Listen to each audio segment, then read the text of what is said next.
Hi, welcome to Bearded Meeple. Today, we're going to take a look at a filler card game for 2 to 4 players, ages 5 plus, and it'll play anywhere between 10 to 30 minutes. All you have to do is scrounge through the junkyard looking for pieces to build your ship. Be careful though, because some cards, well, they'll just end the game. It's brought to us by Paper Street Comics. It's Solar Flare. Let's take a look at it. In the game, players are searching the junkyard for pieces to use in the construction of their ship. Watch out for solar flares. Once these cards equal the player count, it will trigger game end.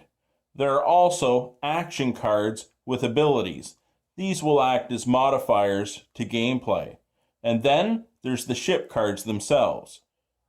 In order to score points at game end, the vessel you construct must consist of a forward and a rear section. There are a number of midsection pieces as well as connector cards. Let's take a look at the setup and the gameplay. First, take all the cards that make up the deck and spread them out in the middle of the play area. This is the junkyard from which you will be selecting pieces to construct your ship. Each player will then select 3 cards from the junkyard to make their hand. If you do select a solar flare or an action card, simply set it back in the junkyard and redraw. Just ensure you have 3 pieces of ship to start the game. We're ready to begin. Gameplay is very straightforward. On your turn, you will draw a card and then play a card.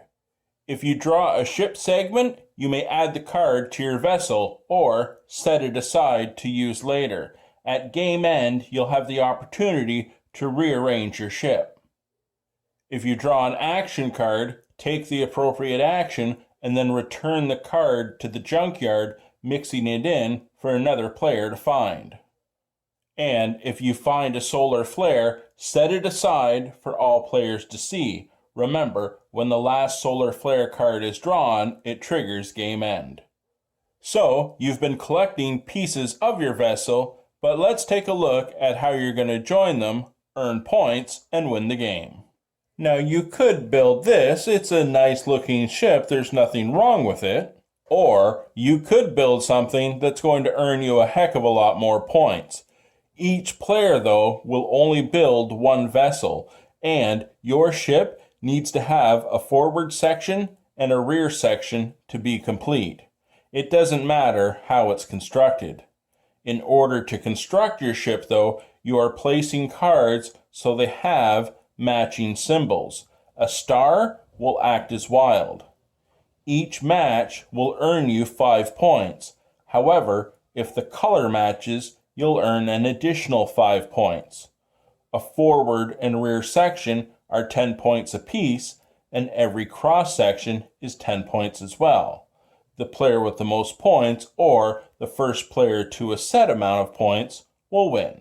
And that, my friends, is Solar Flare. Now, a couple of things I'd like to say. First off, I was sent a prototype, and as it nears final production, it may be tweaked a little, but you still get a sense of what the game's going to be. Yes, it's light and easy, but it's designed that way on purpose. I enjoy the art style. I mean, who wouldn't want to fly a spaceship with a Sunday section? The thing I like about the game is it's for families with young kids who they want to get into modern gaming. The decision making is very simple. You're collecting cards to match shapes and colors to optimize your points, all the while being careful of the action cards and knowing there's so many solar flares out there. Decision making, gameplay, very light, but it's a great first step at getting younger kids into modern gaming so you can teach them and go from there. I enjoyed it. I hope you get a chance to check it out. I'll talk to you again soon.